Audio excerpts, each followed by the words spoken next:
Julian Barnes, son nouveau livre « La seule histoire » au Mercure de France.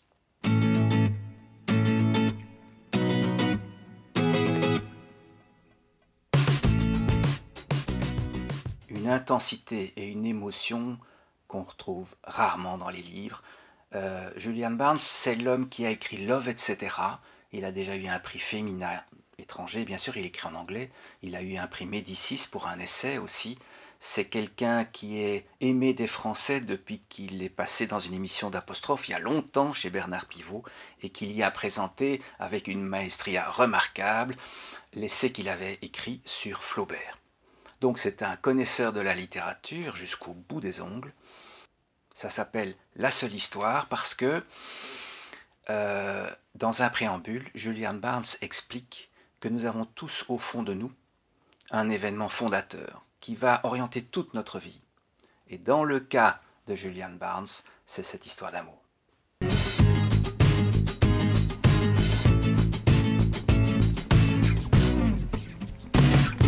Pour ce roman, je vais vous demander de me faire confiance, parce que la trame du livre n'est peut-être pas la plus engageante qui soit.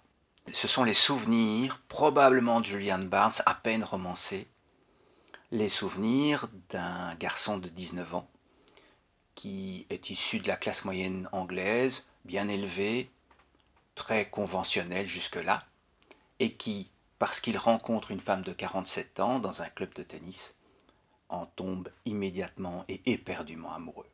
Dans un récit très fluide, il nous explique tous les sentiments par lesquels il est passé, notamment parce que, après avoir décidé de rompre les amarres et de vivre avec Suzanne, c'est comme ça qu'elle s'appelle, il s'aperçoit que Suzanne, bien qu'elle soit amoureuse de lui, qu'elle l'aime et qu'elle soit heureuse d'avoir quitté la maison, Suzanne ne peut pas être complètement sa compagne.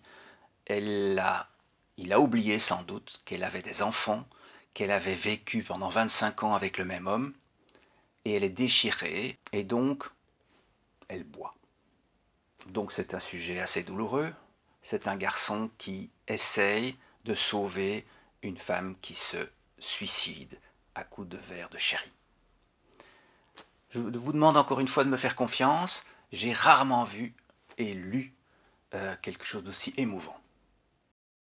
Pour d'autres conseils de lecture, retrouvez-nous à la librairie de l'Écrivain public, à la Louvière. Et n'oubliez pas d'aimer notre page Facebook.